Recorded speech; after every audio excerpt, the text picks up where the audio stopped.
Well, there was this one time when the Jews controlled the banks. But it wasn't the Jews, it was just a Jew. And it wasn't the banks, it was just a banker. And it wasn't control, but he inspired.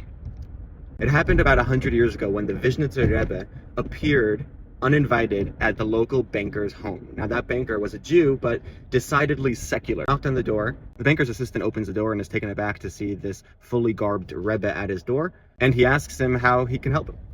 The Rebbe says he'd like to meet with the banker. The banker, despite his irreligiosity, is a respectful and dignified man, so he says, of course.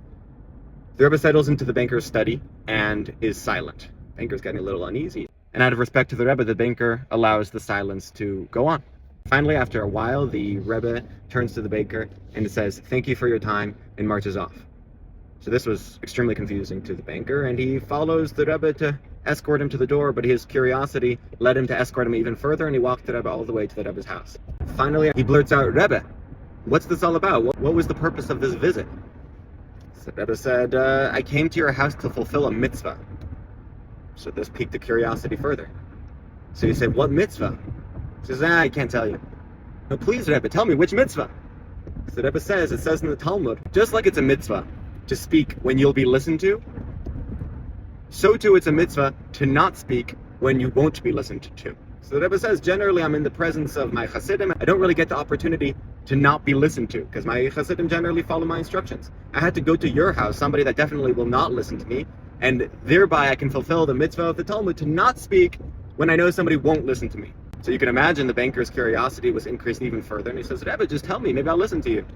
The Rebbe says, "I'm sure you won't listen to me." So he's begging him, "Please, please, Rebbe, tell me, what won't I listen to?" So the Rebbe says, "Okay, I'll tell you, you'll see I'm right.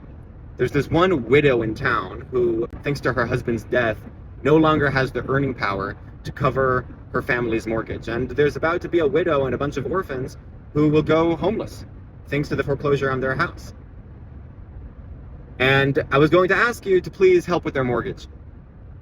So the banker says, "Rebbe, I'm just the director of the bank. There's stakeholders, there's other account holders. I can't just forgive mortgages willy-nilly." The Rebbe says, "I know. That's why I said you won't listen to me. And that's why I came to your house, to not tell you that you should help this widow." And with that, he took leave from this banker. But you could imagine, after hearing that from the saintly man, the banker had no rest, and tossing and turning. Finally, he resolved to pay this widow's mortgage from his own funds. I hope Sunday isn't too late to fulfill the Hasidic custom of sharing stories of the righteous after Shabbat. Good Tavach.